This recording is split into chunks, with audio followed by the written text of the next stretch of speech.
primero que nada quiero agradecerle a Inmaculada que, a pesar de yo no formar parte de su investigación, porque pues yo arranqué en lo referente a trabajar temas vegetales posteriormente, ha tenido la gentileza y la consideración de incluirme en esta mesa. Muchas gracias. Bueno, para mí mi relación con lo vegetal se remonta a mi formación primaria en Puerto Rico.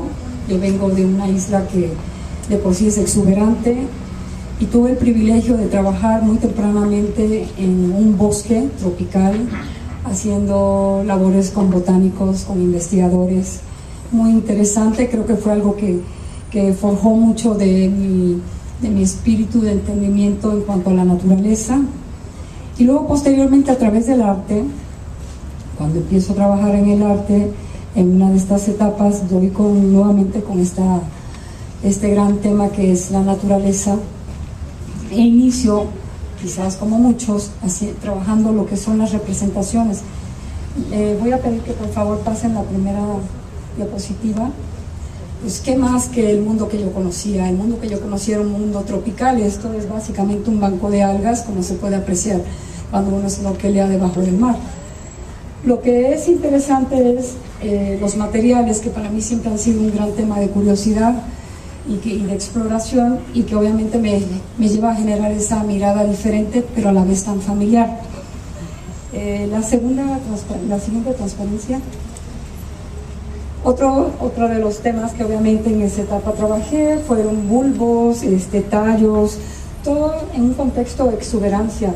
Aquí en particular, que fue una intervención en paisaje en Denia, en Alicante, quise integrar lo que ya formaba pues parte de mi vida, que era obviamente los mercados mexicanos, este colorido que tienen las bolsas, y trabajé con ese material, esta suerte de bulbos que obviamente se incrustaron en el paisaje a modo de fecundarlo con esta cosa mexicana. Seguimos con la siguiente. Esta es otra pieza que también de alguna manera trabaja lo vegetal. Es una mirada bastante extraña. Son gotas. La idea es cómo a través de la gota aprecias la deformación de la hoja. Esa era la idea de esta pieza. Por eso el título de Besada por el Rocío era para justamente un evento que se presenta en el arte público en las calles en Gata de Gorgos. Ya aquí fue un tema muy particular que elaboré en forma más concienzuda, pues fue el tema de los transgénicos. Fue, digamos, el primer tema negro que trabajé en torno a la naturaleza, y fue como una suerte de jugar a Dios y empezar a crear estas formas entre bulbos, flores. Empecé a jugar con esta noción de creador, y bueno, esta es una de toda una serie que surgió al respecto. Sin embargo, el tema del oscuro lo seguí tratando. Por favor, la siguiente. En esta pieza, donde curiosamente no hay una representación tácita de lo vegetal, pero ahí está. Estos son sombras de las plantas de mi jardín.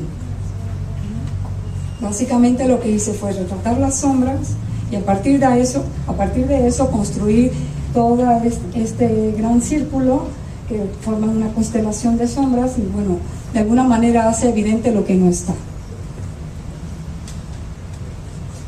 Ya fue, a diferencia de un mundo construido y creado y manipulado como el anterior, donde incluía sonido, iluminación y una creación de un imaginario, digamos, vegetal sin estar presente, aquí fue un proceso todo a la inversa. Fue una oportunidad única que tuve de generar 5 obras en el Santuario de la Mariposa Monarca en Michoacán. Y ahí esta fue una de 5 obras que se crearon para el lugar, y donde sí establecí yo de manera muy particular un protocolo a respetar en el diseño y en la creación de estas obras. Primero, que la obra no rebasara la altura de la vegetación natural del lugar, que eran árboles de oyamel. 2, que el colorido, el cromatismo que se manejara fuese congruente con lo que se encontraba ahí en la naturaleza. 3, que se manejaran materiales de la región o afines con el entorno natural.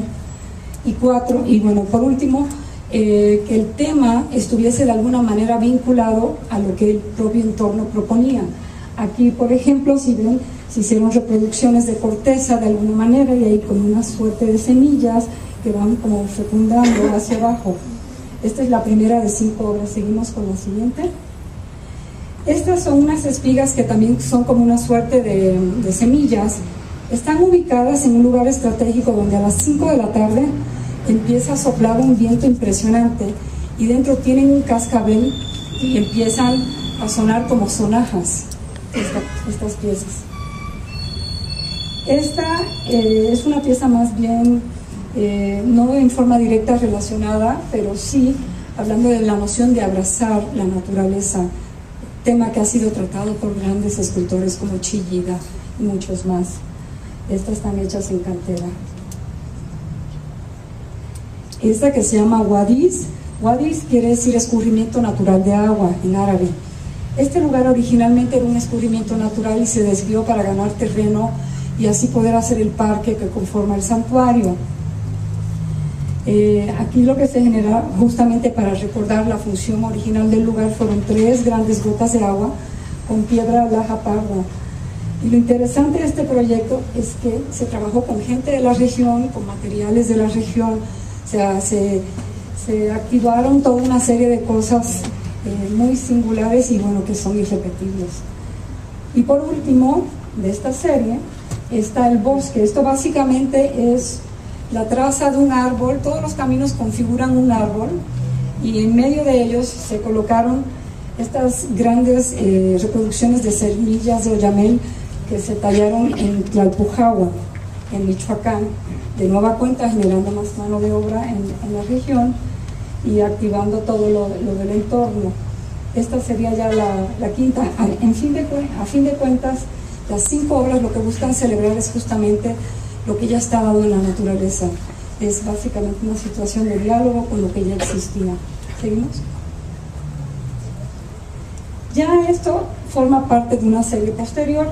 Empecé a trabajar semillas en muchas modalidades, en grabado, en pintura, en escultura, en relieves, y fue todo una gran temática. Está esta pieza que está hecha en acero y creo que viene un relieve, el que sigue, está hecho en neopreno. O sea, la posibilidad realmente de abordaje de un tema es infinita si el tema realmente te seduce. ¿Seguimos? Ya aquí empezamos a tener como no es una desviación, sino más bien una precisión sobre el tema, ya cuando tengo la oportunidad de que me designen para la beca del FONCA. El tema lo configuró bajo lo siguiente: bajo la naturaleza y su estado de contingencia. Entonces ya no solamente me remito exclusivamente a lo vegetal, sino a todas las formas de naturaleza. Esta primera pieza básicamente fue la recolección de una serie de objetos plásticos que encontré en una playa en Marruecos, y justamente es para hablar de ese arrullo, ¿no? El arrullo de lo que tiramos al mar y como el mar de nueva cuenta lo regresaba a la orilla, ¿no? Esto crea un serio problema. Obviamente los peces están comiendo esto, se afecta a los peces, afecta a las algas, se rompe el ecosistema y de nueva cuenta ahí estamos en el tema.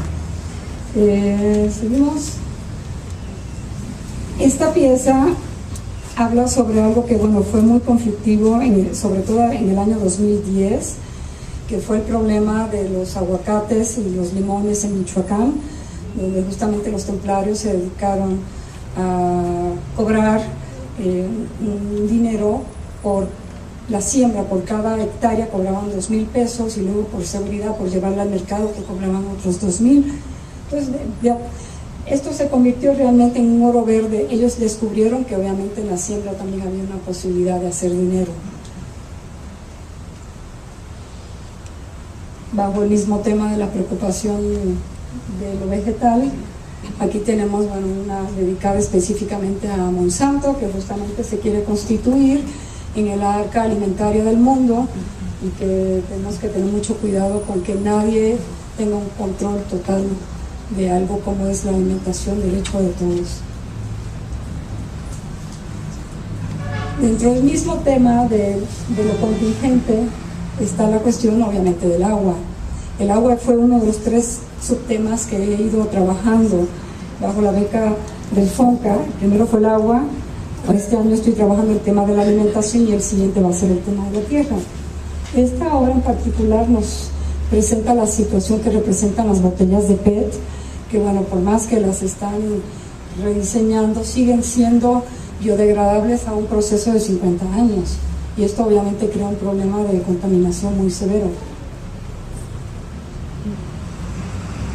Esta es una pieza que tampoco vemos lo vegetal en forma directa, pero se refiere todo a ella. La pieza se llama Reificación y justamente es un cuarto de lectura donde reuní toda una serie de publicaciones, libros desde agricultura, sobre recetas, todo lo que tiene que ver con alimentación, componentes aditivos que se le ponen a los alimentos.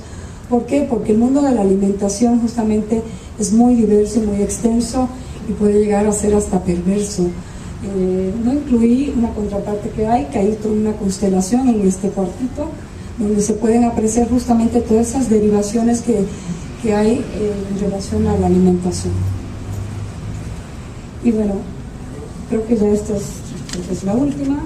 Estados intemporales de la comida, justamente, de nueva cuenta, vemos cómo el ser humano busca de alguna manera perpetuar eso que yo ya no llamo ni siquiera alimentos.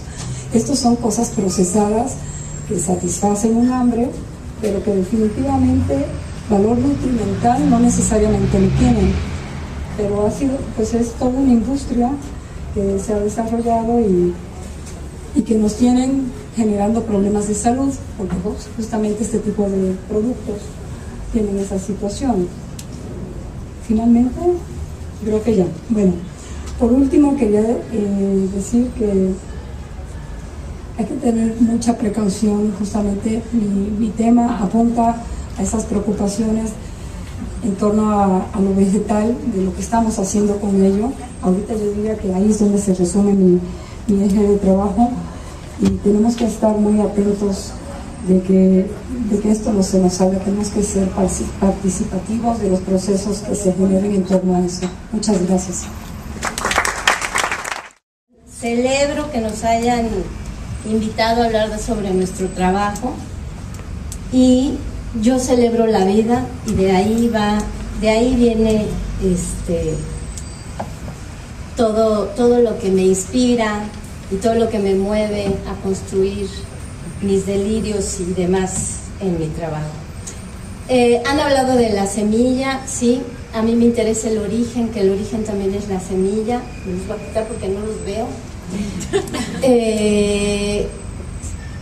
Y yo parto, bueno, hace un tiempo que yo trabajo con semillas y con cosas naturales, que incorporaba esculturas que eran figuras humanas. Después tengo ya varios años que estoy completamente de lleno entrada en el rollo de la naturaleza, porque ha caído información científica en mis manos, y cómo la naturaleza se va organizando, cómo se agrupa la naturaleza. Me interesa mucho la complejidad del mundo natural y su organización, ¿no? Aquí vemos esta col, no recuerdo el nombre, pero la estructura es endemoniadamente difícil, pareciera, pero es a base de las repeticiones, y mi trabajo tiene mucho que ver con las repeticiones, ¿no? Puedo ir construyendo a base de repeticiones de cientos de miles. Ahorita vamos a ver la que sigue. Aquí hay algunos ejemplos de los patrones que existen en la naturaleza, que es los animales, vegetales, ¿no? Todo lleno de texturas. Como de pronto hay vínculos entre los vasos sanguíneos capilares, los árboles, las nubes, las montañas, las grietas, las franjas costeras, los cauces de ríos, etcétera, ¿no? Con el cuerpo mismo de nosotros, los árboles, todas las estructuras que existen en la naturaleza, existen muchas veces dentro de nuestros cuerpos, ¿no? Sí. Esta es una pieza que medía 5 metros, duró como 15 minutos de vida. Sí, en serio, llovió y era un trabajo de 5 meses, ¿no? Pero bueno, así es esto. No todo lo que hago es efímero, ni todo lo efímero permanece, pues. La que sigue es papel, perdón, con una estructura de metal. Este es mi jardín onírico del que habla Ima. Fue un proyecto que tardé casi 6 años en construir. Pues hice al final como 140 piezas. Es un jardín del Edén. Han hablado de nostalgia. Yo tengo una nostalgia por un paraíso y lo hice en un momento del país muy difícil. Digo, creo que desde que nací este país ha estado en un momento difícil, pero para mí era como muy difícil, sigue siéndolo, y dije, a mí no me van a robar mis sueños estas personalidades. Y me construí un paraíso y se lo construí a mis amigos, a la gente que quiero, y fue una exposición que me ha dado muchísimo, ¿no? Están inspirados, por supuesto, en plantas que existen y en otras que no existen, ¿no? Fue muy divertido, bailaba yo alrededor de cada una cuando las estaba construyendo. La foto, perdón, pero es papel nepalés y es como un panal. No se nota bien, perdón, está mal la foto. Y bueno, tiene casi 3 metros por 2 metros. Este es un fieltro recortado a mano, no es láser, no uso láser. Tengo unos callos bien buenos. Y bueno, es una enredadera de fieltro. Tiene 7 metros de largo. Este es fibra para lavar trastes. Y está recortada también con navaja y tijeras. Y mide 4 metros. Este es uno de los últimos proyectos que hice, que se llama Cúmulo, y son 13,000 hojas de papel de China que estuvieron en el Museo de San Carlos, y que bueno, son como racimos de flores, ¿no? La estoy reciclando, por cierto. Esta es otra pieza que imprimo fotos, dibujos en diferentes materiales, no solo en papel, y luego voy construyendo. Esta tiene también 3 metros. Y a mí, más que va a sonar horrible lo que voy a decir, pero más que una preocupación ecológica, mi preocupación es poética. Me gusta construir espacios y ambientes que sean poéticos, ¿no? Esta es una pieza muy chiquita, de 10 centímetros, pero que pertenece a una instalación de 100 piezas que van en cajas. Creo que es la última. Estas son de papel, son unas flores que van puestas en la pared y el piso. Y también para mí es muy importante las sombras, jugar con la luz, también los recortes estos que les mostré. La luz juega un papel preponderante. Pues muchas gracias y les agradezco que hayan venido.